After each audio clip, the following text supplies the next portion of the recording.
हम यहाँ पे बात करते हैं इवोल्यूशन चैप्टर की। इवोल्यूशन होता क्या है, सबसे पहले तो हम ये समझेंगे। जो कॉन्टीन्यूस चेंजेस आते हैं टाइम के साथ में, जो भी चेंजेस किसी चीज़ में दिखाई देते हैं, उन सबको हम कलेक्टिवली मिला करके बोलते हैं इवोल्यूशन।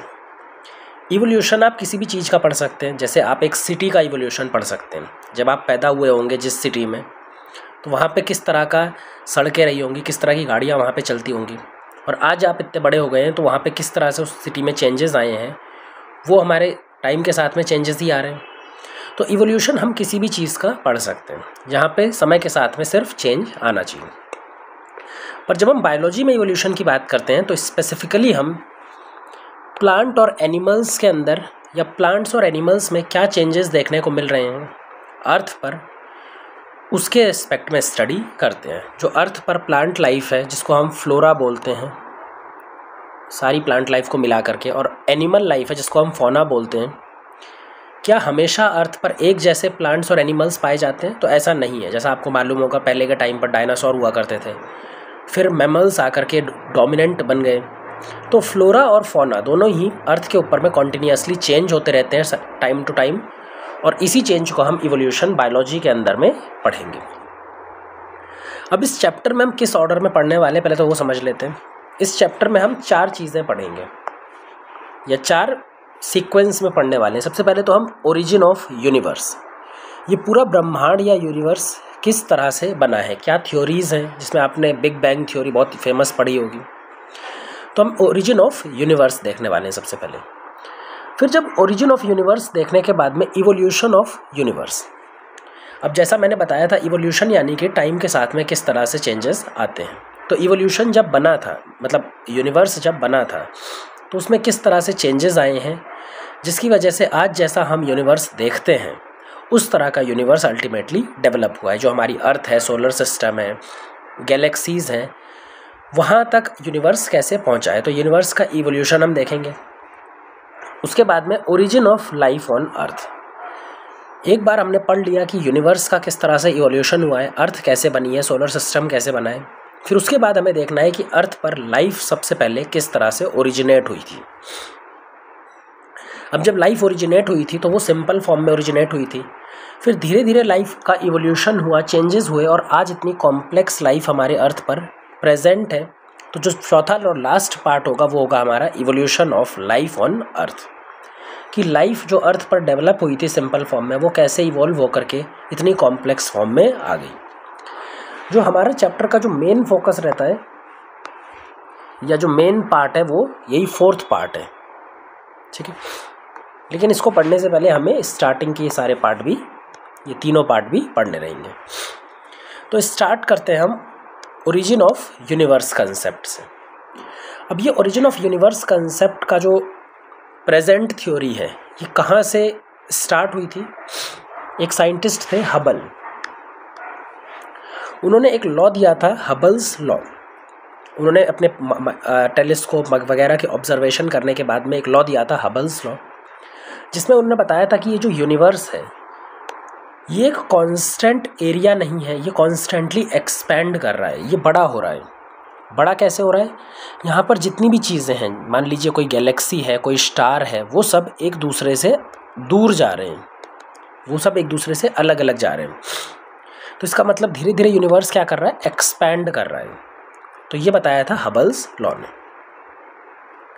अब इस हबल्स लॉ के बेसिस पे ही एक थ्योरी दी गई ओरिजिन ऑफ यूनिवर्स की, जिसका नाम है बिग बैंग थ्योरी। इसने बताया कि जो यूनिवर्स का ओरिजिन हुआ है वो एक सिंगल एक्सप्लोजन से हुआ है। एक सिंगुलैरिटी थी, स्टार्टिंग में कुछ भी नहीं था, एक सिंगुलैरिटी थी जिसमें एक बड़ा सा एक्सप्लोजन हुआ, और उस एक्सप्लोजन की वजह से यूनिवर्स बना। अब उस एक्सप्लोजन की वजह से चीज़ें दूर दूर मूव करने लगी, और आज भी सेम वो कॉन्टीन्यूसली एक्सपैंड करती जा रही है। आप यहाँ देख रहे होंगे जैसे जैसे ये टाइम बीत रहा है, ये एक दूसरे से दूर जा रहे हैं। तो यहाँ पे ये इसका क्या हो रहा है? एक्सपेंशन हो रहा है यूनिवर्स का। तो ये चीज़ बताई थी बिग बैंग थ्योरी ने। अब जब यूनिवर्स स्टार्टिंग में बना था तो सिर्फ और सिर्फ एनर्जी प्रेजेंट थी, वहाँ पर कोई भी मैटर प्रेजेंट नहीं था, किसी भी तरह का एटम प्रेजेंट नहीं था। पर जैसे जैसे यूनिवर्स फैलता गया और कूल होता गया तो वहाँ पे एनर्जी कंडेंस होकर के लाइट एलिमेंट्स का फॉर्मेशन उसने करा। लाइट एलिमेंट्स जैसे हाइड्रोजन एंड हीलियम, ये लाइटर एलिमेंट्स सबसे पहले यूनिवर्स में डेवलप हुए। फिर इन्हीं जो लाइटर एलिमेंट्स हैं इनके फ्यूजन रिएक्शंस हैं, इनके बीच में क्या स्टार्ट हो गई, फ्यूजन रिएक्शन। फ्यूजन रिएक्शन यानी जब छोटे न्यूक्लियस मिल करके बड़ा न्यूक्लियस बनाते हैं एटम का, तो उसको बोलते हैं फ्यूजन रिएक्शन। ये फ्यूजन रिएक्शन जनरली कहाँ पर चलती है, स्टार के कोर में। तो आज भी फ्यूजन रिएक्शंस ये चलती हैं हाइड्रोजन हीलियम की स्टार जो होते हैं उनके कोर रिएक्शन में, कोर पार्ट में। इन फ्यूजन रिएक्शन की वजह से जो अदर एलिमेंट्स थे, जो हैवी एलिमेंट्स थे या बाकी एलिमेंट्स हैं, उन सब का फॉर्मेशन हाइड्रोजन और हीलियम से हुआ। अब एक बार सारे एलिमेंट्स का फॉर्मेशन हो गया तो उसके बाद में क्या स्टार्ट हो गया कि जो डिफरेंट एलिमेंट्स थे इनके गैस क्लाउड्स फॉर्म हो गए और पूरे यूनिवर्स में फैल गए।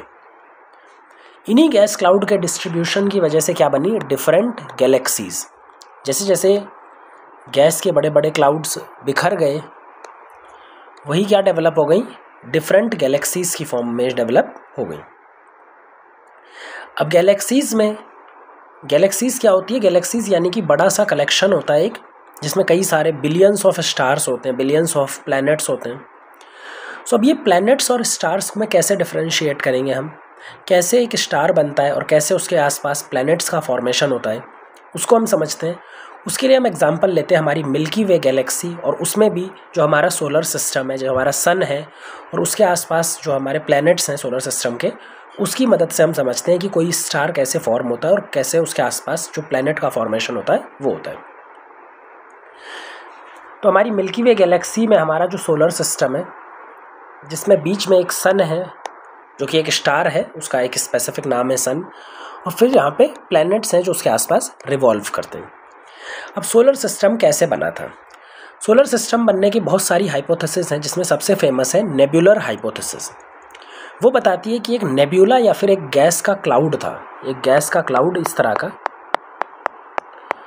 जो हमारी मिल्की वे गैलेक्सी में प्रेजेंट था।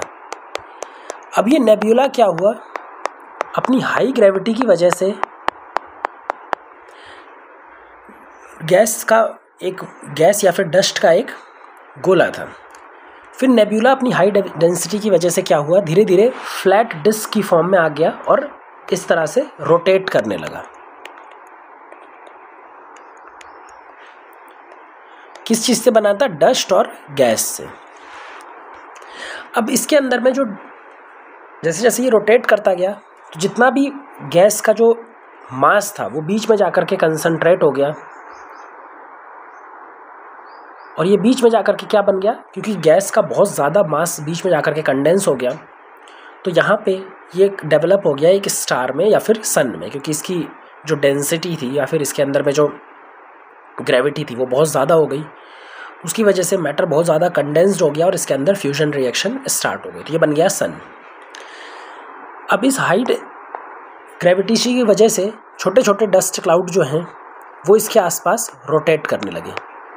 अब ये जो छोटे छोटे डस्ट क्लाउड थे इनकी डेंसिटी बहुत ज़्यादा नहीं थी, इसलिए ये स्टार नहीं बन सकते, तो ये क्या बन गए, प्लैनेट्स। तो ये धीरे धीरे जो छोटे डस्ट क्लाउड थे ये प्लैनेट बन गए, और इस सन की हाई ग्रेविटी की वजह से ये इसके सन के आसपास ही रोटेट करने लगे। तो इस तरह से हमारा सोलर सिस्टम नेबुलर हाइपोथेसिस के अकॉर्डिंग बना था। जो अर्थ का फॉर्मेशन हुआ है वो कब हुआ है, 4.5 billion years ago. Solar system और अर्थ जो है वो 4.5 बिलियन ईयर्स अगो बने। जब अर्थ स्टार्टिंग में बनी थी तो ऐसा जो प्रेजेंट हम अर्थ देखते हैं, सॉलिड सरफेस जिसके ऊपर में प्रेजेंट है, ज़मीन प्रेजेंट है, ऐसी अर्थ नहीं थी।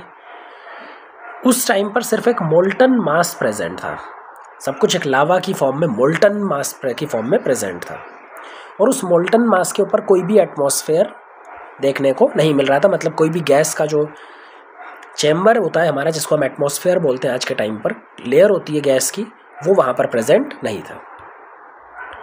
अब ये जो मोल्टन मास है इसमें से, क्योंकि इसमें कॉन्टीन्यूसली चीज़ें बर्न हो रही हैं, तो यहाँ से कई सारी गैसेस रिलीज़ होती हैं। अमोनिया रिलीज़ हो रही थी, CO2 रिलीज़ हो रही थी, मीथेन रिलीज़ हो रही थी, वाटर वेपर रिलीज़ हो रहा था। ये सब जो बाहर रिलीज़ हो रहे थे, इसने इसकी सरफेस को इस तरह से कवर करना स्टार्ट कर दिया। और इससे ही जो अर्थ के ऊपर में जो एटमॉस्फेयर है वो डेवलप हुआ, बिकॉज ये गैसेस जो रिलीज़ हो रही थी वो अर्थ के एटमॉस्फेयर की वजह से उसके आसपास ही प्रेजेंट रही, बाहर ये मूव करके नहीं गई कहीं। अब आगे कैसे चीज़ें चली, जो हमारा वाटर है वो आपको ध्यान देना है कि वो वहाँ पे क्या फॉल कर रहा है, सन के जो अल्ट्रा वायलेट रेडिएशंस हैं, जो एनर्जी है वो वाटर के ऊपर में डायरेक्टली फॉल करती है, क्योंकि उस टाइम पर कोई भी ओजोन लेयर नहीं है। तो जितनी भी अल्ट्रा वायलेट रेडिएशंस हैं, यूवी रेडिएशंस हैं, वो वाटर के ऊपर में पड़ेंगी और वाटर को ब्रेक कर देंगी हाइड्रोजन एंड ऑक्सीजन में। अब ये जो हाइड्रोजन है ये बहुत ही लाइट एलिमेंट होती है, लाइट गैस होती है, तो ये आराम से अर्थ का जो ग्रेविटेशनल पुल है उसको फेल करके बाहर भाग जाएगी, बिकॉज वो बहुत लाइट होती है। जबकि ये जो ऑक्सीजन है, अब क्योंकि ऑक्सीजन एक रिएक्टिव एलिमेंट होता है तो ये फ्री फॉर्म में अर्थ पर नहीं प्रेजेंट है। ये क्या होगी, ये हमारा कंबाइन हो जाएगी अदर कंपाउंड्स के साथ में, लाइक नाइट्रोजन के, अमोनिया के साथ में कंबाइन हो जाएगी, मीथेन के साथ में कंबाइन हो जाएगी और अलग अलग कंपाउंड फॉर्म करेगी, जैसे वाटर का फॉर्मेशन करेगी, CO2 का फॉर्मेशन करेगी और भी बाकी कंपाउंड का फॉर्मेशन यहाँ पे होने लग जाएगा। लेकिन कभी भी फ्री ऑक्सीजन अर्थ पर स्टार्टिंग में प्रेजेंट नहीं रहेगी। जहाँ पर आप देखिए सारी गैसेस प्रेजेंट है बट यहाँ पे फ्री ऑक्सीजन नहीं है। यहाँ पर भी जो ऑक्सीजन बन रही है वो वापस से इनके साथ कंबाइन होकर के कंबाइंड फॉर्म में चली जाती है। तो इस तरह से अर्ली अर्थ पर फ्री ऑक्सीजन नहीं होती। इसी वजह से जो अर्ली अर्थ का एटमॉस्फेयर है उसको हम रिड्यूसिंग एटमॉस्फेयर बोलते हैं। ये बहुत इंपॉर्टेंट कंसेप्ट है, क्योंकि ये आगे हमारे जब इवोल्यूशन या लाइफ के ओरिजिन की बात हम करेंगे, उसके हाइपोथेसिस पढ़ेंगे तो वहाँ पे काम आता है। तो यहाँ पे ये रिड्यूसिंग एटमॉस्फेयर प्रेजेंट है। अब ओजोन लेयर कैसे डेवलप होगी, जो यहाँ पे फ्री ऑक्सीजन प्रोड्यूस हो रही है H2O के ब्रेक होने से या H2O के स्प्लिट होने से, उसमें से कुछ ऑक्सीजन अपने ही साथ में कंबाइन हो जाती है और बनाती है O3 या फिर ओजोन। ये जो ओजोन है ये अर्थ के आउटर सरफेस पे जाकर के या फिर एटमॉस्फेयर में बाहरी स्पेस में जाकर के एक ओजोन लेयर का फॉर्मेशन कर देती है, जिसको हम आज के टाइम पर प्रोटेक्टिव लेयर की फॉर्म में जानते हैं। जो ओजोन लेयर है वो यूवी रेडिएशन को फिल्टर करती है या फिर हाई एनर्जी रेडिएशन जो सन से आती है उसको फिल्टर करने का काम करती है। अब धीरे धीरे जैसे जैसे टाइम बीतता गया वैसे वैसे अर्थ क्या हो गई, कूल डाउन होना स्टार्ट हुई। एक बार जब अर्थ सिग्निफिकेंटली अमाउंट में कूल हो गई, उसका एटमॉस्फेयर कोल हो गया, तो जो वाटर प्रेजेंट है वो वेपर की फॉर्म में प्रेजेंट था अभी तक, वो वाटर ड्रॉपलेट की फॉर्म में आने लग गया, यानी कि लिक्विड फॉर्म में वो आने लग गया। जैसे ये लिक्विड फॉर्म में आया, ये रेन की फॉर्म में अर्थ पर बरसात होना स्टार्ट हो गई। अब आपको ध्यान देना है कि अर्थ की सरफेस भले से कूल हो चुकी है, थोड़ी सी जो पहले मोल्टन मास था वापस से अब रॉक या फिर सरफेस, सॉलिड सरफेस वहाँ पे दिखाई देने लगी है, बट अभी तक पूरी तरह से अर्थ कूल नहीं हुई है। तो जो भी स्टार्टिंग में रेन पड़ती थी वो तुरंत वेपराइज होकर के वापस चली जाती थी, फिर वापस रेन बरसती थी अर्थ के ऊपर और वापस से उसकी गर्मी की वजह से वो वापस वेपर की फॉर्म में एटमॉस्फेयर में चली जाती थी। तो इस तरह से कॉन्टिन्यूसली कई सालों तक, कई लाख सालों तक इसी तरह का प्रोसेस चलता रहा, जिसमें बारिश होती थी और अर्थ पे इतनी गर्मी थी कि बारिश इवेपोरेट होकर के वापस चली जाती थी। इस प्रोसेस ने धीरे धीरे अर्थ को बहुत तेज़ी से कूल करना स्टार्ट कर दिया, क्योंकि जैसे जैसे पानी इवेपोरेट होता गया तो अर्थ का जो टेम्परेचर है वो भी कूल होता गया, वो उसका अपना हीट लूज़ करता गया। और अल्टीमेटली एक बार ऐसा आया कि अर्थ इतनी कूल हो गई थी कि अर्थ की सरफेस पे पानी इस्टेब्लिश हो सकता है, रुक सकता है, जिसकी वजह से अर्थ की जो डिप्रेशन थे, अब अर्थ की सरफेस पूरी तरह से स्मूथ तो थी नहीं, अर्थ की सरफेस पे बहुत सारे क्या थे, गड्ढे। तो इन्हीं गड्ढों को जाकर के जो पानी बरसा वो उन गड्ढे में बैठ गया और उसने क्या फॉर्म किया, डिफरेंट ओशन का फॉर्मेशन किया या फिर महासागर, सागर का फॉर्मेशन उसने किया। तो जो ओशन है वो कहाँ पे कैसे बने, जो वाटर था वो क्रैक्स या फिर जो डिप्रेशंस थे अर्थ की सरफेस पे, जो गड्ढे थे, ऊबड़ खाबड़ ज़मीन थी, उसमें जाकर के पानी बैठने की वजह से ओशन का फॉर्मेशन हुआ। अब ये सब चलने के बाद में 500 मिलियन ईयर्स बाद, यहाँ पे 500 ईयर्स नहीं, 500 मिलियन ईयर्स बाद, अर्थ बनने के 500 मिलियन ईयर्स बाद, यानी कि आज से अगर हम देखें तो 4 बिलियन ईयर साल पहले सबसे पहली बार लाइफ वहाँ पे फॉर्म हुई। तो ये हमारा सबसे पहले यहाँ पे ध्यान आपको देना है। तो ये हो गया बात, सबसे पहला पार्ट जिसमें हमने देखा ओरिजिन ऑफ यूनिवर्स। फिर ओरिजिन ऑफ यूनिवर्स के बाद में हमने समझा इवोल्यूशन ऑफ यूनिवर्स कि अर्थ वो यूनिवर्स का इवोल्यूशन कैसे हुआ है, उसमें सोलर सिस्टम कैसे बना है, अर्थ कैसे डेवलप हुई है, जो आज के टाइम पर हम देखते हैं वैसा यूनिवर्स किस तरह से डेवलप हुआ। अब हमें देखना है फॉर्मेशन ऑफ लाइफ, जो थर्ड पार्ट था, लाइफ किस तरह से अर्थ के ऊपर फॉर्म हुई है। फिर उसके बाद में हम लास्ट पार्ट चलेंगे evolution of life on earth. तो यहाँ पे हम ख़त्म करेंगे formation of life on earth. सबसे जो पुरानी थ्योरी है वो तो नॉन साइंटिफिक थ्योरी है, गॉड ने लाइफ को क्रिएट किया अर्थ के ऊपर। हम उसकी बात नहीं करेंगे, हम सीधा स्टार्ट करेंगे साइंटिफिक थ्योरीज से।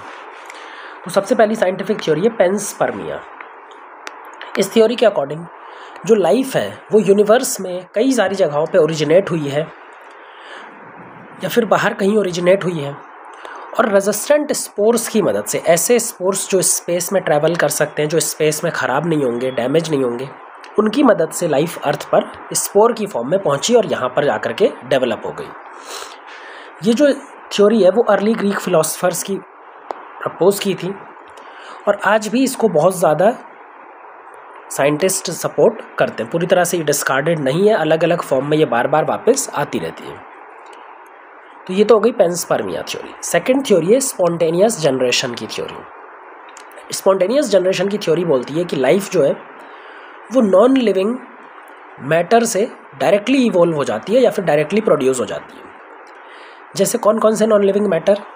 कोई रॉटिंग मैटर है, कोई सड़ता हुआ मैटर है, कोई डिके होता हुआ मैटर है, वहाँ से लाइफ अपने आप इवोल्व हो जाती है। जैसे कीचड़ हो गया, मड हो गया, स्ट्रॉ हो गया, कोई भूसा हो गया, या फिर रोटिंग मीट हो गया, कोई सड़ता हुआ खाना है, मीट है, तो वहाँ से लाइफ अपने आप आ जाती है। इसके जो प्रूफ थे वो थे, आप एक सड़ता हुआ मीट देखिए, अपने घर में एक सड़ता हुआ मीट रख दीजिए और थोड़ी देर बाद वहाँ पर देखेंगे कि वहाँ पर मैगेट्स लग जाते हैं। मैगेट्स यानी कि कीड़े, जो मक्खी के अंडे होते हैं, मक्खी के लार्वा होते हैं, वो लग जाते हैं। तो वो लार्वा कहाँ से आए? क्या वो सड़ते हुए मीट से आए? तो स्टार्टिंग में यही माना जाता था कि जो मीट सड़ रहा है उसमें से मैगेट्स डायरेक्टली इवोल्व हो गए। कीचड़ में क्या इवोल्व हो जाते हैं? टैडपोल, जो फ्रॉग के टैडपोल हैं वो कीचड़ में अपने आप पैदा हो जाते हैं। इसके अलावा जो गंदगी जगह है, भूसा है, वहाँ पे माउस डेवलप हो जाता है।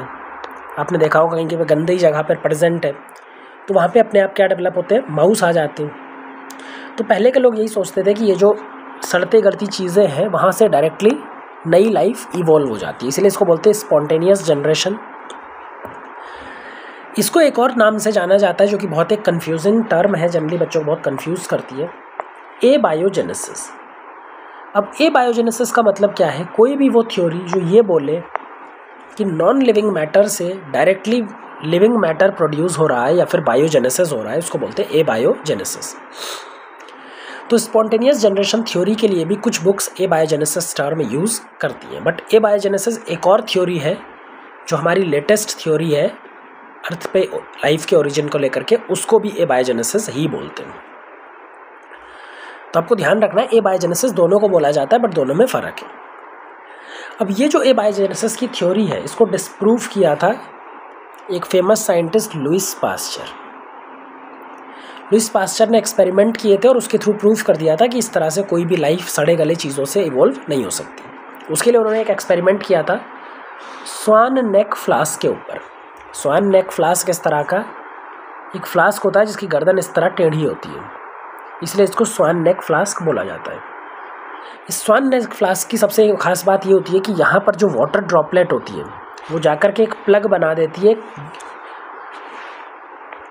प्रोटेक्शन बना देती है, जिससे जो बाहर की एयर है इससे इस अंदर वाली जगह का कांटेक्ट ख़त्म हो जाता है। अब उन्होंने क्या किया, इस स्वान नेक फ्लास्क में इसको कम्प्लीटली स्टरलाइज कर दिया। स्टरलाइज करना मतलब पूरी तरह से जितनी भी लाइफ फॉर्म या फिर लाइफ के प्रोपेग्यूल्स हैं, स्पोर्स हैं, वो सारे इन्होंने किल कर दिए।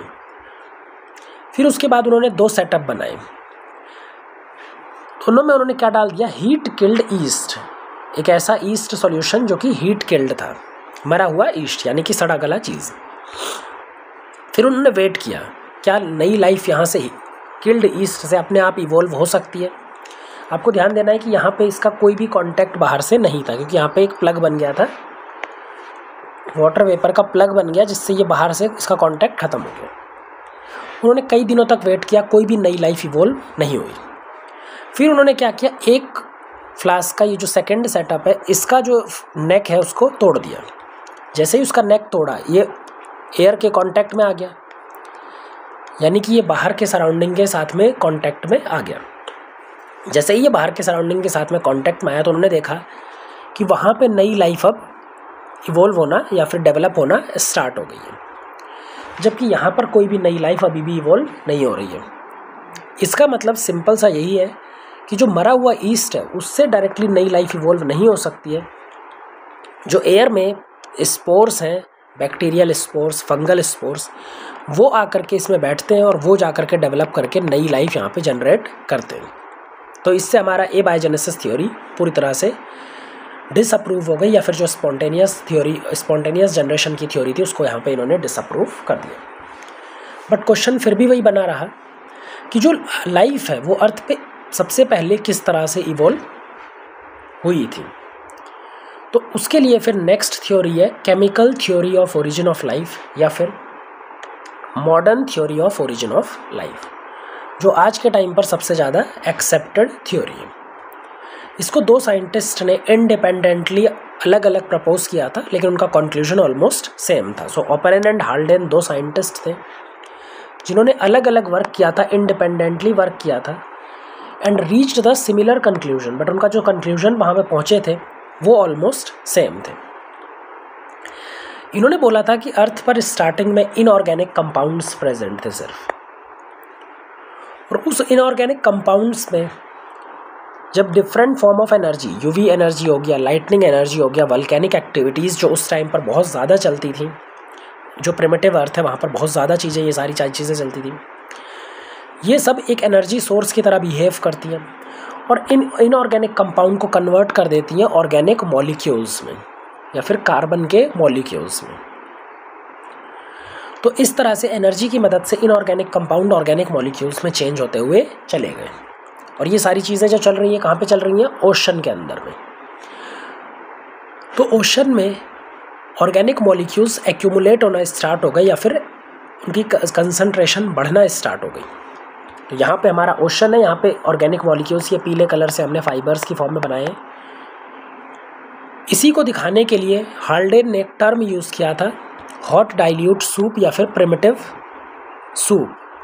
हॉट डाइल्यूट सूप इसलिए क्योंकि उस टाइम पर अर्थ का टेम्परेचर बहुत ज़्यादा था, तो ओशन का टेम्परेचर भी ज़्यादा था और ओशन में बहुत सारे ये ऑर्गेनिक मॉलिक्यूल्स इस तरह से प्रेजेंट है। तो ये एक सूप जैसा दिखाई देता है, गर्म सूप जैसा ऑलमोस्ट अपीयर होता है। अब इस हॉट डाइल्यूट सूप में जो organic molecules, simple organic molecules हैं, वो एक दूसरे के साथ में कंबाइन करते हैं, एक दूसरे के साथ में ऑर्गेनाइज होकर के जाइंट सेल्फ रेप्लिकेटिंग मॉलिक्यूल्स का फॉर्मेशन करते हैं। तो ये जो ऑर्गेनिक मॉलिक्यूल्स हैं ये एक दूसरे के साथ इकट्ठे होकर के क्लस्टर बना करके जाइंट सेल्फ रेप्लिकेटिंग मॉलिक्यूल्स का फॉर्मेशन करते हैं। अब ये जो मॉलिक्यूलर कैप्सूल हैं या फिर ये जो बड़े बड़े मॉलिक्यूल्स हैं, ये किसके बने हैं? ये हमारे ऑर्गेनिक पॉलीमर्स के बने हैं, जैसे आरएनए के बने हैं, प्रोटीन के बने हैं, लिपिड है, पॉलीसेक्राइड है। डिफरेंट कॉम्बिनेशंस में ये सारी चीज़ें प्रेजेंट हैं और डिफरेंट तरह के जाइंट मॉलिक्यूल्स यहाँ पर बन जाते हैं। कब बने हैं ये? 3 बिलियन ईयर्स अगो आज से 3 बिलियन ईयर साल पहले। इन्हीं को बुलाया जाता है first non cellular life forms. अब समझिए कि जो मॉलिक्यूल्स हैं अभी इनमें कोई भी सेल्यूलर स्ट्रक्चर प्रेजेंट नहीं है, इसलिए इनको हम first non cellular life forms बुलाते हैं। इन्हीं के इवोल्यूशन के थ्रू पहला सेल्यूलर लाइफ फॉर्म डेवलप होगा। तो जो नॉन सेल्यूलर है ये कॉम्प्लेक्स होकर के इवोल्व होकर के पहला सेल्यूलर लाइफ फॉर्म डेवलप करेंगे। तो जो सेल्यूलर लाइफ फॉर्म है वो 2 बिलियन ईयर साल पहले आज से आया है। तो इससे ये डेवलप होने में अल्टीमेटली कितना साल लग गया? 1 बिलियन ईयर्स। टोटल इतना टाइम के बाद में हमारी फर्स्ट सेल्यूलर लाइफ फॉर्म दिखाई पड़ी। अब जो फर्स्ट सेल्यूलर लाइफ फॉर्म थी वो प्रोकैरियोट्स थी, जो सिंपल सिंगल सेल्स होते हैं प्रोकैरियोट्स, बैक्टीरियल सेल्स, वो सबसे पहले यहाँ पे बने थे। फिर उन्हीं के इवोल्यूशन से, उन्हीं के कॉम्प्लेक्स होने से हमारे पास में कॉम्प्लेक्स यूकैरियोट्स और जो डिफरेंट टाइप के कॉम्प्लेक्स लाइफ फॉर्म्स हैं वो सब डेवलप हुई। तो ये बात हो गई हमारी केमिकल इवोल्यूशन। अब यहाँ पर 2 पार्ट है। यहाँ पर 2 पार्ट क्या है? सबसे पहले तो केमिकल इवोल्यूशन होता है जिसमें ऑर्गेनिक मॉलिक्यूल्स इनऑर्गेनिक मॉलिक्यूल्स से फॉर्म होते हैं, और केमिकल इवोल्यूशन के बाद में क्या होता है? बायोलॉजिकल इवोल्यूशन, जहाँ पे लाइफ फॉर्म्स जो सेल्यूलर लाइफ फॉर्म है वो कॉम्प्लेक्स होकर के नई लाइफ का फॉर्मेशन करते हैं। तो दोनों, पहले तो केमिकल इवोल्यूशन होता है और उसके बाद में बायोलॉजिकल इवोल्यूशन। इसीलिए हम इस थ्योरी को क्या नाम देते हैं? Chemical theory of origin of life. अब इनसे पूछा गया, ओपरेन एंड हाल्डेन से, कि ठीक है तुम्हारी थ्योरी जो है उसको तो मान लिया जाएगा, मतलब तुमने जो बोला है उसको कैसे माना जाए? अगर ये केमिकल इवोल्यूशन अर्थ पर स्टार्टिंग में हुआ था तो आज के टाइम पर ये केमिकल इवोल्यूशन क्यों नहीं हो रहा है? आज भी तो उसी तरह का केमिकल इवोल्यूशन होना चाहिए। आज भी इनऑर्गेनिक मॉलिक्यूल से ऑर्गेनिक मॉलिक्यूल बनने चाहिए, फिर उन इनऑर्गेनिक मॉलिक्यूल से कॉम्प्लेक्स लाइफ डेवलप करनी चाहिए। तो इसका सिंपल सा जवाब था रिड्यूसिंग एटमॉस्फेयर। जो अर्थ थी, प्रिमिटिव अर्थ, स्टार्टिंग में जो अर्थ बनी थी उसका एटमॉस्फेयर रिड्यूसिंग था, उस पर कोई भी फ्री ऑक्सीजन प्रेजेंट नहीं थी। फ्री ऑक्सीजन जो होती है वो बहुत ही रिएक्टिव मॉलिक्यूल होता है, वो किसी भी मॉलिक्यूल को तोड़ने में, उसको ब्रेक करने का काम करता है। आज के टाइम पर एटमॉस्फेयर में बहुत ज़्यादा कंसंट्रेशन में फ्री ऑक्सीजन है। तो आज अगर कॉम्प्लेक्स मॉलिक्यूल्स या फिर ऑर्गेनिक मॉलिक्यूल्स डेवलप होने की कोशिश करेंगे भी तो जो ऑक्सीजन है वो ये होने नहीं देगी। ऑक्सीजन जा कर के इनके साथ खुद कंबाइन होकर के कुछ दूसरे प्रोडक्ट बना देगी। तो आज के टाइम पे बिकॉज ऑफ फ्री ऑक्सीजन ये सेम प्रोसेस केमिकल इवोल्यूशन का नहीं चल सकता। लेकिन प्रिमिटिव अर्थ कैसी थी? रिड्यूसिंग। कोई फ्री ऑक्सीजन नहीं थी तो वहाँ पर ये चीज़ें चल सकती। तो इस तरह से इन्होंने अपनी थ्योरी को डिफेंड किया। अब नेक्स्ट वीडियो में हम देखेंगे कि इस थ्योरी का जो प्रूफ है वो दिया था यूरे एंड मिलर। 2 साइंटिस्ट थे, यूरे एंड एसएल मिलर, इन 1953। तो वो कैसे उन्होंने प्रूफ किया था वो हम आप में समझेंगे।